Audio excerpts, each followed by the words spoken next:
जैसे कि आप सभी लोगों को पता है कि बिहार डीएलएड एंट्रेंस एग्जाम 2025 का आपका एग्जाम जो है चल रहे हैं। लगभग 1 से 2 सप्ताह के अंतर्गत आपका जो है एग्जाम खत्म हो जाएगी और फिर आपका जो है कुछ दिनों बाद आपका एडमिशन की प्रक्रिया रिजल्ट आने के बाद जो है शुरू हो जाएगी।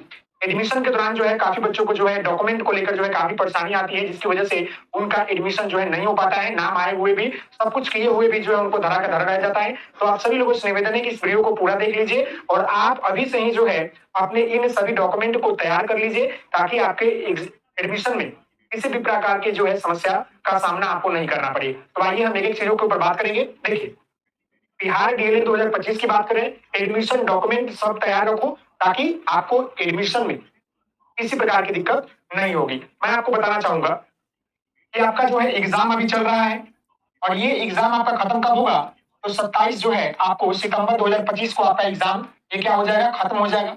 अगर हम यहाँ पर जो है बात कर ले आंसर की बात कर ले और रिजल्ट की बात कर ले मेरे प्यारे बच्चे, तो ये आपका लगभग जो है देखा जाए तो अक्टूबर में आपको जो है मिल जाएगा। और फिर आपका जो है एडमिशन की जो प्रक्रिया है वो आपका जो है नवंबर फर्स्ट वीक से शुरू हो जाएगा। समझ गए, नवंबर फर्स्ट वीक से शुरू हो जाएगा। तो एडमिशन में डॉक्यूमेंट क्या क्या लगते हैं ये भी जान लीजिए।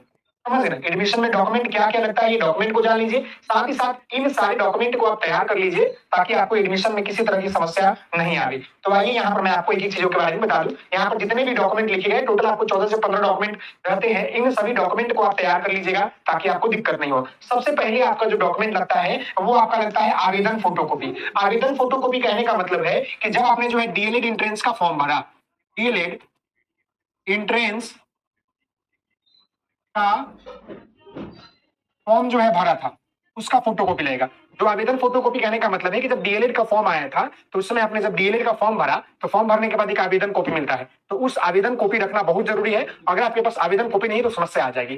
दूसरा आपका आता है काउंसलिंग फॉर्म। देखिए, ये दूसरा काउंसलिंग फॉर्म जिसको हम लोग जो है CLF बोलते हैं, तो ये अभी आपके पास नहीं होगा क्योंकि ये जब आपका रिजल्ट आ जाएगा तो रिजल्ट के बाद आप लोग जब काउंसलिंग कीजिएगा तो उस समय आपके पास इसका फोटोकॉपी रहेगा। फिर जब आपका काउंसलिंग कर लीजिएगा तो फिर बिहार सरकार के द्वारा, बिहार बोर्ड के द्वारा जो है आप लोगों को कॉलेज अलॉट किया जाएगा, उसका फोटोकॉपी लगना चाहिए। तो ये दोनों अभी आपके पास नहीं होगा। ये दोनों क्या होगा, रिजल्ट आने के बाद। ये दोनों क्या होगा मेरे प्यारे बच्चे, रिजल्ट आने के बाद की प्रक्रिया है। रिजल्ट आने की बाद की प्रक्रिया, समझ गए ना। ये आपका काउंसलिंग फॉर्म और आपका अलॉटमेंट लेटर। काउंसलिंग यानी कि हम अपने काउंसलिंग करते हैं, कॉलेज का चयन करते हैं। जब हमारा रिजल्ट आता है तो उसमें क्या होता है कि हमारा जो बिहार बोर्ड है वो कटअप के अनुसार हमें कॉलेज अलॉट करती है कि आप इस कॉलेज में नाम आ रहा है, इस कॉलेज में आ रहा है, तो उसको रखना बहुत जरूरी है। उसके बाद आपको जो है मैट्रिक का अंक पत्र और आपका मूल प्रमाण पत्र ये सब आपके पास होगा, लेकिन इसको तैयार रखिएगा। इसका ओरिजिनल और फोटोकॉपी दोनों लगता है, याद रखिएगा। अगर आप 12 पर ले रहे, 12 पर तो आपका एडमिशन होगा, तो अंक पत्र और मूल प्रमाण पत्र, समझ गए ना। जो बच्चे 12 करके डीएलएड करेंगे और जो बच्चे ग्रेजुएशन करके डीएलएड करेंगे तो उनके लिए ग्रेजुएशन का भी जो है मूल प्रमाण पत्र और अंक पत्र लगेगा, ये बात याद रखिएगा। अब जो आपका लगेगा 7वां नंबर, वो आपका लगेगा CLC। ये सबसे इंपॉर्टेंट चीज बहुत सारे बच्चों के पास नहीं होता है। बहुत सारे बच्चे क्या करते हैं कि बहुत सारे जब एडमिशन ले लेते हैं तो उनके पास CLC नहीं होता है, तो CLC मस्ट है। अगर आपके पास CLC नहीं है तो आपका एडमिशन नहीं होगा। एडमिशन क्या होगा, नहीं होगा। बिना CLC का एडमिशन मुश्किल है। क्लियर है। तो अगर आप 12 पर ले रहे हैं तो 12 का CLC दीजिए। अगर आप ग्रेजुएशन पर एडमिशन लेंगे तो ग्रेजुएशन का CLC दीजिए। उसके बाद आप लोग जो है अपना जाति, देखिएगा मैं आपको बता दूं, अगर आप जो है EWS से हैं, अगर आप NCL OBC से आते हैं तो आप लोग बनवा लीजिएगा। नहीं तो NCL OBC EWS अगर नहीं है तो भी दिक्कत होगा। इसीलिए आप लोग जो है अपना जाति बनवा लीजिएगा और जिनका OBC है वो अपना OBC बना लेंगे, जिनका NCL है NCL बना लेंगे, जिनका EWS सर्टिफिकेट है वो EWS बना लेंगे। समझ गए, वो लगता है जो आपने फॉर्म में डाला होगा। फिर आपका जो है निवास प्रमाण पत्र बना लीजिएगा।